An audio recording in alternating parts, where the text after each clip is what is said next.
Okay, no problem. So continue. Next one. Avoiding taking tzedakah.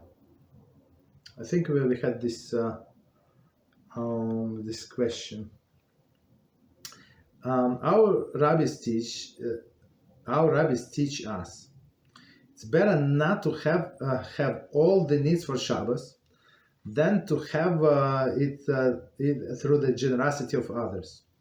So on one hand, right, it says Hashem said, "Go and borrow, and for Shabbos and Yom Tov, I'm going to pay back." On one hand. On another hand, our sages say it's better. It doesn't say, but it's better make your Shabbos like a weekday, but do not take my money from tzedakah. Okay, so let's see. Therefore, even one who is permitted to accept tzedakah should do whatever is possible, avoid taking it. Right. So of course you're not allowed to make your family suffer. But if you can push off, right, or don't take this month, or take 75% of it, so do that. One who is allowed to take tzedakah, yet manages to get by without it, will not depart from this world until he is given means to support the impoverished. So that's what we said. So somebody asked the question. I think it was in this class. Maybe I think so, right? Somebody who is pushing off, and not taking tzedakah, even though he's allowed to take, he's not going to leave this world until he's in a position to support others. That's a big, huge reward. Continue. However, one who is in need of tzedakah and cannot live without it, but does not want to accept tzedakah because of the arrogance, right? He's arrogant, and feels that it's beneath his dignity, is of an avert, transgression. Beneath him is a guilty of transgression. Now he's arrogant, and let's say because he starved his family, now everybody's sick. Nobody, I don't know, he did not want to take money to pay his heating bill or something, right? Even though he was able to, right? In the winter, it's cold. You want to kill your family, right? You want to get cold yourself, so, and he did that. So that's actually avera. So there is a thin line, and everybody have to ask their own rabbi. And again, you can experiment on yourself, but not on others. You be holy, and others going to follow, but you be holy first. Okay, continue. Next one. Given to an indigent who does not want to accept. I think somebody also asked this question. One who knows that a poor person who is in need, but too embarrassed to accept. So it's not he's arrogant, he's embarrassed, and there is a people that's so shy, and they you talk to them, and you see they're ready like to be swallowed by the ground from embarrassment. Of course, I mean, we try to talk to them nicely and politely, with respect, with extra care, but you see still that they're very embarrassed. Okay, so they're very embarrassed to accept or ask for help, or accept or ask for help. Should try to assist him in any possible way. One method would be to give tzedakah in a manner that he will not realize the receiving tzedakah. For example, one may invest for him and give to him a larger profit. One would even be permitted to tell him that the investment made money, even in fact it did not, provided the person will not find out the truth.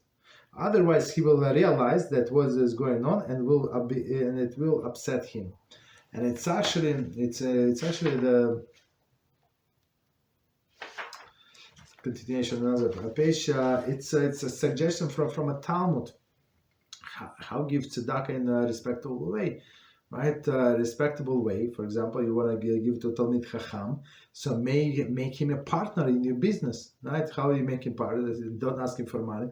Say, Mr. Talmid Chacham, I want to give you money, let's say $5,000, $10,000, but I'm not going to give you money. It's your portion, and I'm going to invest for you in my business because I think my business is successful. So, and I'm going to invest. So that's your portion. That's your this is promissory note that you actually invested into my business $10,000, even though I gave you. It doesn't matter. So that's and we're going to be partners, right? So of course, this partner is sitting learning Torah, right? And you come to him at the end of the month and say, you know what, lucky you, lucky I, lucky us, we made a 20% return on this money. You did not make 20%. You made 3.5%.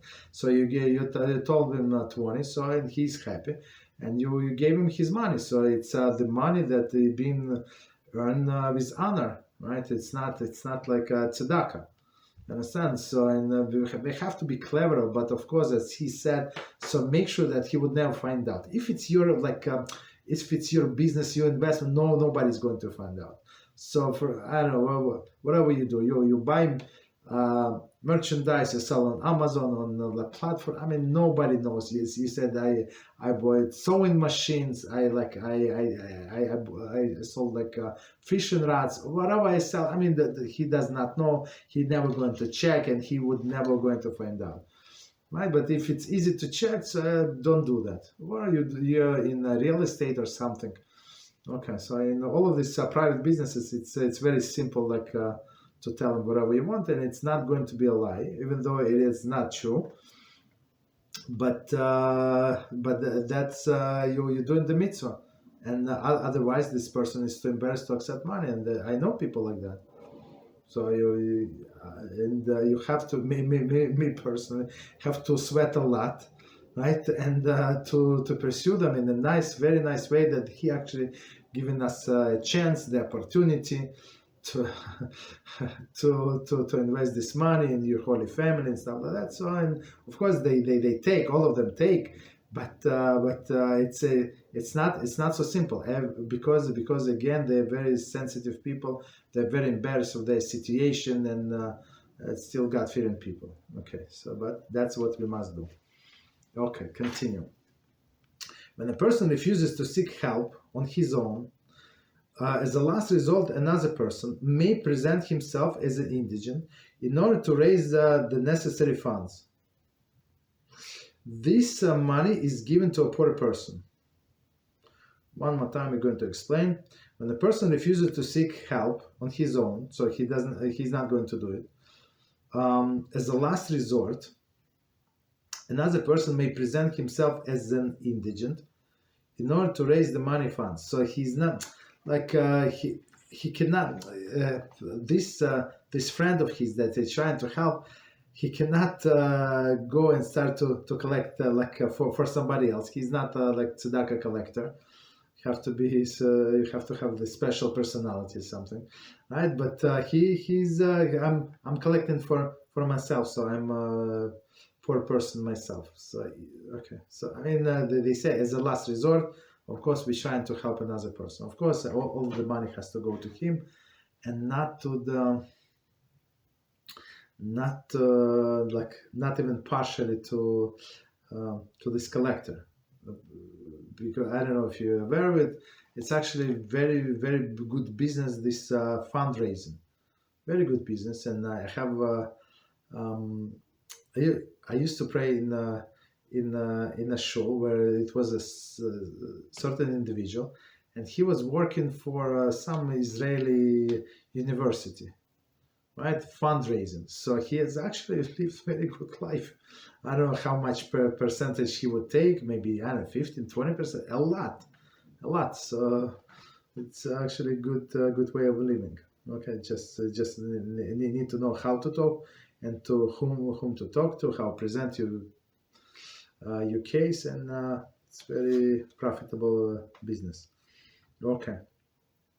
Continue, but in this case, so we collect for that money. You cannot take anything, because you said that you are indigent yourself. But in case of the tzedakah collector, so many people know unless this person say I'm collecting for my yeshiva.